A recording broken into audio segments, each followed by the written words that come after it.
শোনো, স্বামীর সাথে বিনা কারণে ঝগড়া করবে না, তাতে তোমার পাপ হবে। বলো কি, স্বামীর সাথে ঝগড়া করলে পাপ হয়? আমি তো জানি ভালোবাসা বাড়ে। শুধু পাপ হবে না, নরকে নিয়ে গরম তেলে ফ্রাই করবে। আচ্ছা, নরকে নিয়ে গরম তেলে যে ফ্রাই করে, এই ফ্রাই খায় কারা?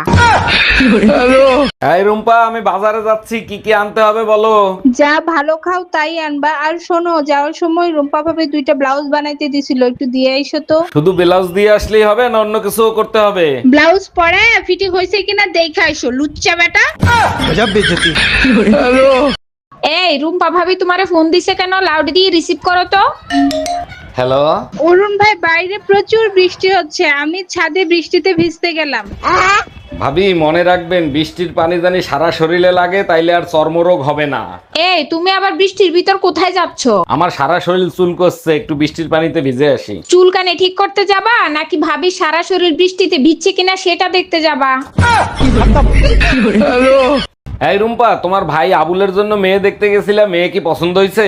মেয়ে আমাদের পছন্দ হয়েছে, মেয়ের কথা শুনে ছেলে পছন্দ হয়েছে কিনা সেটা বুঝলাম না। মানে কি, মেয়ে কি এমন বলছে যে তোমরা বুঝতে পারো না যে ছেলে পছন্দ হয়েছে কিনা? মেয়ে বলছে ছেলে আমার পছন্দ হয়েছে, কিন্তু বিয়ের পর ছেলে মেয়ে কালো হলে তার দায়ভার নেবে কে?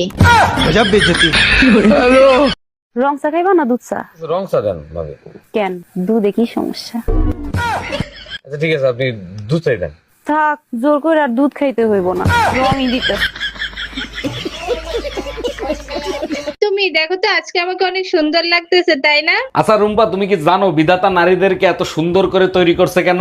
দুনিয়াতেই যাতে স্বর্গের সুখ পাও তার জন্য।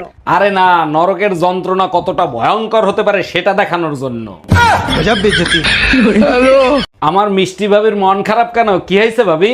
জানেন অরুণ ভাই, পাশের বাড়ির রুম্পা ভাবি তার একটা কষ্টের কথা বলে আমার কাছ থেকে 5,000 টাকা ধার নিছিল। আমি জানি তো, আপনার মন অনেক বড়, কারো কষ্ট সহ্য করতে পারেন না। আমার 14 গোষ্ঠী কষ্টে আছে বলেও টাকাটা ফেরত আনতে পারলাম না।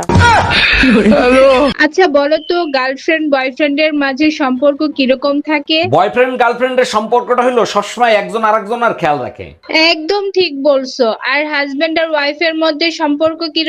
হাজবেন্ড ওয়াইফের সম্পর্ক একেবারে গ্যাস লাইটের মতো, একটু ঘষা লাগলেই আগুন জ্বলে ওঠে। এই তোমার ফোনে পাগলা গাড়ু দিয়ে ফোন আসছে, ওখানে কি তোমার আত্মীয় স্বজন থাকে নাকি? খবরদার, ভুলেও ফোন রিসিভ করো না, তাহলে কিন্তু তোমারে পাগল ভাইবে তুলে নিয়ে চলে যাবে। আমি কি পাগল নাকি যে আমারে তুলে নিয়ে যাবে? পাগলা গাড়ু দিয়ে তোমার কোন আত্মীয় আছে আমিও একটু শুনি। হ্যালো, কেমন আছিস মা? জামাই বাবাজি কেমন আছে? অরুণ ভাই, আপনার ঘরের কোনো কিছু নষ্ট হইলেই দেখি খুব সুন্দর করে সারেন, এগুলো কি কোথাও শিখছেন? না ভাবি, কোথাও শিখিনি, তবে যে জিনিস ধরি ঠিক করে সারি। সব জিনিসে তো দেখি আপনি ঠিক করতে পারেন, তা এমন কোন জিনিস আছে যে আপনি ঠিক করতে পারেন না? জি ভাবি, একটা জিনিসই আছে, 25 বছর ধরে চেষ্টা করতেছি, আজ পর্যন্ত ঠিক করতে পারিনি। এই তুই 25 বছর ধরে কি ঠিক করতে পারিস নাই? ঘরের বউ। এই আমার ভাই আবুলের জন্য মেয়ে দেখতে গেলাম, মেয়ে কি তোমাদের পছন্দ হয়েছে? পছন্দ হয়েছে মানে বিয়ের দিন তারিখ পর্যন্ত ঠিক করে ফেলাইলাম, একটুর জন্য হইলো না। একটুর জন্য হইলো না মানে কি হয়েছে? আবুলের মেয়ে পছন্দ হয় নাই? আবুলের মেয়ে পছন্দ হয়েছে, মেয়ে বলছে আমি জীবন দিয়ে দেবো, তবু ওই কালা পাঠারে বিয়ে করবো না।